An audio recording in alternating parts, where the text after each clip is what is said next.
loire. Sigi tharoi si sab tor si. Ni yong chap maru si yong. Yes. Harni. Harni. Ai lai tharoi si ding bio machu je. Khatang kena to bujis main lai tharoi machu di main to bane do angang ma moro ha pa to compact se to ha to pa ta hijala ji. Super gam tung bu yeng bi ai ne. Taste to. Tharoi si loroge. Toro. Hauran te yong se. Hào ngon đấy. Giàu đâu mà lẽ. Mấy giàu thế. Wow. Phải cho nó dài đấy. Ya ba, ngang sa nói chú. Mayam, Pangambam Chakshang da mayam welcome tau jari. Akoi Manipur dagi tharapa posen ti mina se ti yengo ai gi polythene se ti yengo ta. Ai mana bina moi Manipur dagi Delhi da lak pada pore pire ine ai ne am na pamjaba ai gi favorite di tharoi. Khoi ngasi tharoi thongdarage. Tharoi se yengo. Hauni am na. Adu Lai Tharoi se nini di sure adu da su kem tok ti yengo manam su nam ti de. Aduga sida pire se kenu yeng si. Oh. Akoi sidi kenu ne. Tharoi ga sanaba muktrubi mana aduga manung ga yauri se akoi se kenu ne. Awa padigom samaroi ju haina bado. Tha ba jo horani sima. Adagi mathang da mu kenu yeng si. Akoi sidi log lei ne. Sina sidi irumba jo horani plus sidi akoi gi ji gi tharoi thongba da dum hapada dum haur da bani si ke. Sidi alu ngang bani yung chak ka alu ga irumba gi. Pas lomba da ngai de he. Alu ngang bada pik padi na de khas chaw chaw alu ngang bani sidi adu jo su si haur ne yung cha alu gi di. Khoi gi yung cha yo. Lu ngai jare? Maru sidi am chaw re. Susila thank you. Ai junior Manipur da leiba Susilan thabira ine dekho. Thank you.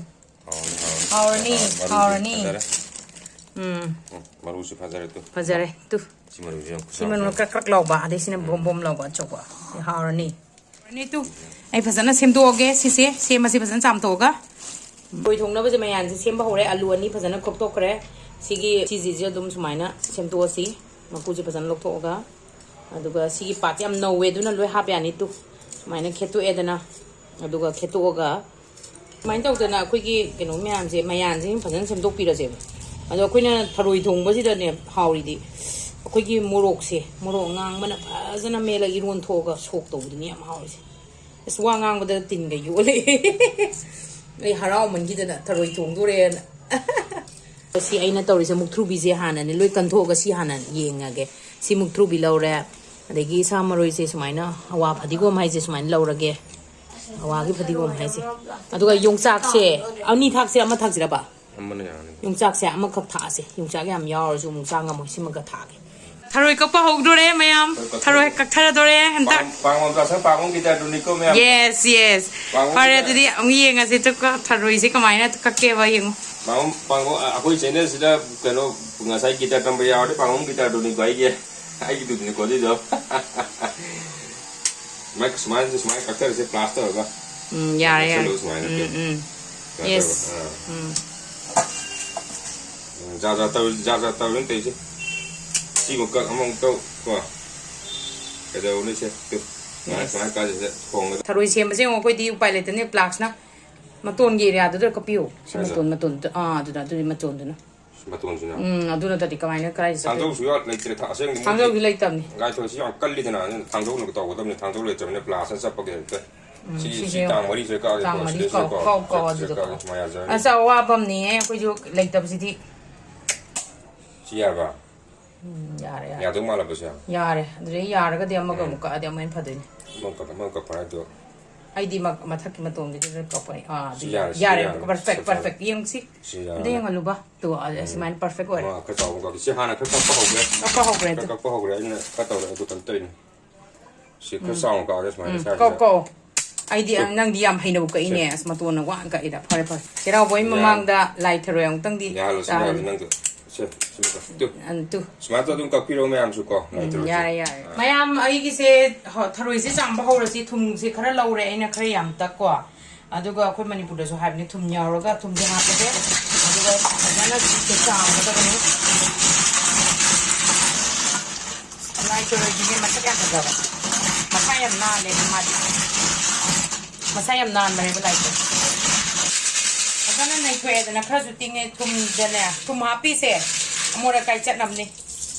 Lai Tharoi di ting rasu ya ne hai ting ga kana maina kana to rong ani ado khoi di khat kana dum kong ani ngasi di khare yam phadana tang ga dam ni ko aduga mayam na ka biroi da di si moli je si loi ji bok tam bane almost khoi ji ni ra tu rai na tam mi se yong jang se phasan khe khre dana khe paloi re ai uji tham kana ham na ve dam ta sumaina phadana yi thu asi sumaina ha paloi kan da khoi gi yong jang se iron doi ni na ne adum direct adum sumaina adum yong jang iron bagi type to ne adum ha pa se iron laga thong ni na nung tadi makam tawe masa iya ko sem do as dai dum put kadam ko yung sa iron ba to du man nong sak semaru phajang da si recipe ma sem ho ya ne khara phajaba ma ma ne mayam gi su khara bit oi na ko dili le ba kang gu si jo harau ja boy na yung sa ki lui rom ba sang ma tam ni na hai dum da sem ro sang ga ne ba man sem ho si khara phata ba yarom ma le alu ji iron laga thongdoi ni na ko akoi iron ba da to bu mai na ne adu mai na dum ya la se means adu mai na dum soi ra se sigi chang si da dum soi ra se sigi chang si da dum soi ra se ko alu si so ya re alu se me lok lei ji se me yong jak si ga tharoi si ga koi plap na pressure cooker da kam thok ra se are ai su mai na lok khol ku ta na la be adan ka e handa ti lai tharoi si di chút pa da dum lo ya ne khi cái tăng đi khá quạt cái đó, ya nít à, tôi không làm gì đâu, yam tang na Manipur có rồi, yam tôi mang hàng gồm gì có phải, Manipur cái tháp đi ra cái này, wow, silana, thank you, tôi sẽ làm happy, đồ ngà thái gì, mày đó được rồi, moro hấp chân cái moro ngang, bắt đầu khóc lâu rồi, mấy tên moro này, aduga ai cô nè, ngang cái khai đồ lo coi moro hấp gì. Alu si ani hape ya me dum aduga lok lei se manung da han hap asi duga yong dak sina khwai ma thap duga ising gilas tangkhai phadana ko as tangkhai muk ni ado ei si kitang hen gre lau rage loi re yengo maning de je bong sa re lok thok ra bani ai ngasai gi do manga rak ti kaman gre dei thara ga khara su on phazana kana tok na bai tu chak ka se duga si sumain tor doi ne khoi manin jing hatang inhal la kan da ne tharoi gai se loi lok tho se tongana ko aduga ngau din thari sa mai loi khan to edana tong chak si jo khoi gi dum kano se maku se gi dum lok tho se ko ha ni to ri se ya re hudi khang se sare already duga kang na ngau re sidi already mulla bani na ne khak kang na bane ushan na bane ba khoi na ngau ri se manung da mahi yaw ba gai de aduna khak kang na nga mini manga mu mai na dry roast so do mai kang bai da ka le da dum pa da dum song do ro wa hala mana tak piram ba da khoi sumain to we aduna ai khang ma mayam na dum comment to gi ro khang ga ni mayam ushan na bane manung mane magi tharoi do manung ga na thana khak kan na mo ni khak kan na ya re ai ting hang ngau re duga lo chalage lo ko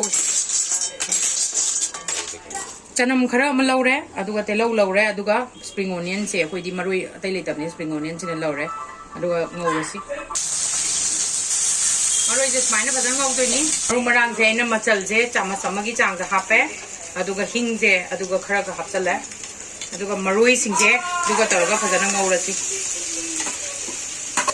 aina uzik tawdari ba machan ge ai ke no se aina isana sajabani sigi video su tongana la yaw bane khoi ke nen da mayam matam sang kan ni yeng iron tho ase khoi nga sagi sok tong na ba morok se taru mu ha pa ko thum je si mu ha pe hore na khoi na kawroi da bdi aina thum hap khi ba se hore mu khara handa ga dam ne injang da hi ha pa kan maina dum na khai ra ga atai ju yam na met pe da ga le te yam kam gram ni na mul le aduga na khoi gi kano se lok lei kano je khar nang khai bi ngari se ai ngasai ngari ahum mari se kano tawe ya nga leba si se samai da nga lobne ko sima ka mai na iro mo ga samane sok taw doi ni samai na dum tawra ga dum ya ni aduga murok se na kitang lok thokki maku se yaw la roi di aduga samai na ya re iro mo dum sa ya ne se maru ko phazare ne phazare lo le ngau bu da khra so hapchal la se ba khar lo re na to Manipur di phazan phang bani na phazan hapiu apan le ba kangu di nom phadok da dum phanga di dum tawr lo re aduga maroi se masala ni na ti sok tawra ti ꯐꯖꯟꯁꯦ ꯀꯩꯒꯤꯅꯣ ꯊꯔꯣꯏꯗꯤ ꯑꯗꯨꯝ ꯃꯨꯔꯛꯄꯅꯦꯕ ꯑꯗꯨꯅ ꯃꯆꯨꯁꯦ ꯆꯥꯃꯁ ꯑꯃꯒꯤ ꯆꯥꯡꯗ ꯑꯗꯨꯝ ꯍꯥꯞꯄꯦ ꯃꯣꯔꯣꯛ ꯑꯉꯥꯡꯕꯗꯤ ꯍꯥꯞꯄꯔꯣꯏ ꯑꯉꯥꯡ ꯑꯃꯨꯛ ꯆꯥꯗꯣꯏꯅꯤꯅ ꯑꯩꯒꯤꯗꯤ ꯊꯔꯣꯏꯗꯨꯁꯨ ꯑꯗꯨꯝ ꯍꯥꯞꯆꯜꯂꯒꯦ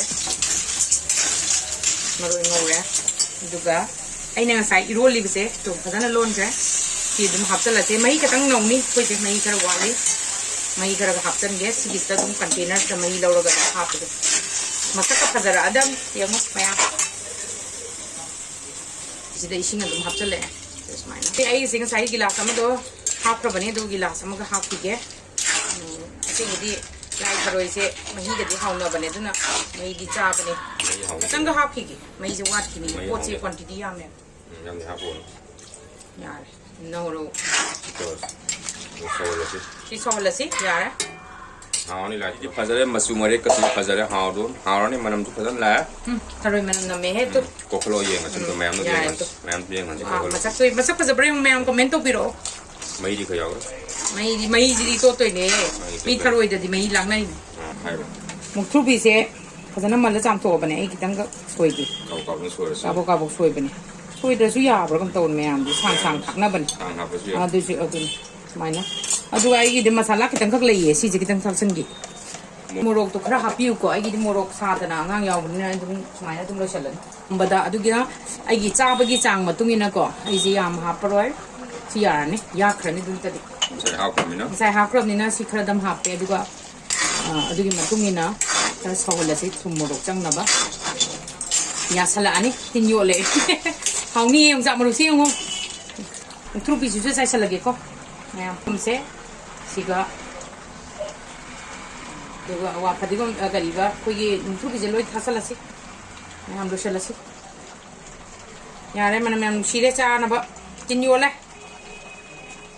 ꯃꯌꯥꯝ ꯑꯩꯒꯤ ꯚꯤꯗꯤꯑꯣꯁꯦ ꯑꯩꯅ ꯊꯋꯥꯏ ꯇꯥꯅ ꯁꯦꯝꯖꯕꯅꯦ ꯃꯌꯥꯝꯗ ꯁꯤꯌꯔ ꯇꯧꯖꯔꯛꯏꯁꯦ ꯁꯤꯕꯨ ꯄꯥꯝꯕꯤꯔꯗꯤ ꯑꯩꯒꯤ ꯄꯥꯡꯒꯝꯕꯝ ꯆꯥꯛꯁꯪꯕꯨ ꯂꯥꯏꯛ ꯁꯕꯁꯀ꯭ꯔꯥꯏꯕ ꯑꯃꯁꯨꯡ ꯀꯃꯦꯟ ꯁꯣꯏꯗꯅꯒꯤ ꯇꯧꯕꯤꯌꯨ ꯊꯦꯡꯛ ꯌꯨ ꯐꯣꯔ ꯋꯥꯆꯤꯡ ꯍꯥꯎꯔꯅꯤ ꯁꯤꯒꯤ ꯊꯔꯣꯏꯁꯦ ꯁꯔꯞ ꯇꯧꯔꯁꯤ ꯍꯥꯎꯔꯅꯤ ꯑꯩꯒꯤ ꯂꯥꯏ ꯊꯔꯣꯏꯁꯦ ꯌꯦꯡꯕꯤꯌꯨ ꯃꯆꯨꯁꯦ ꯈꯤꯇꯪ ꯀꯩꯅꯣ ꯇꯧꯕꯁꯦ ꯁꯨꯃꯥꯏꯅ ꯂꯥꯏ ꯊꯔꯣꯏ ꯃꯆꯨꯗꯤ ꯁꯨꯃꯥꯏꯅ ꯇꯧꯕꯅꯦ ꯑꯗꯣ ꯑꯉꯥꯡꯕ ꯃꯣꯔꯣꯛ ꯍꯥꯞꯄꯒ ꯀꯣꯝꯄꯥꯛꯇ ꯍꯩꯖꯤꯜꯂꯁꯤ ꯆꯨꯞꯄꯒ ꯑꯃꯨꯛꯇꯪꯕꯨ ꯌꯦꯡꯕ ꯌꯥꯏꯅꯦ ꯇꯦꯁ ꯇꯧꯔꯣ ꯊꯔꯣꯏꯁꯤ ꯂꯧꯔꯒꯦ ꯇꯧꯔꯣ ꯍꯥꯎꯕ꯭ꯔꯥ ꯑꯝꯇ ꯌꯦꯡꯕꯁꯦ ꯍꯥꯎꯔꯝꯒꯅꯤ ꯆꯥꯎꯗꯧ ꯃꯥꯜꯂꯤꯌꯦ ꯃꯩ ꯆꯥꯎꯋꯦꯍꯦ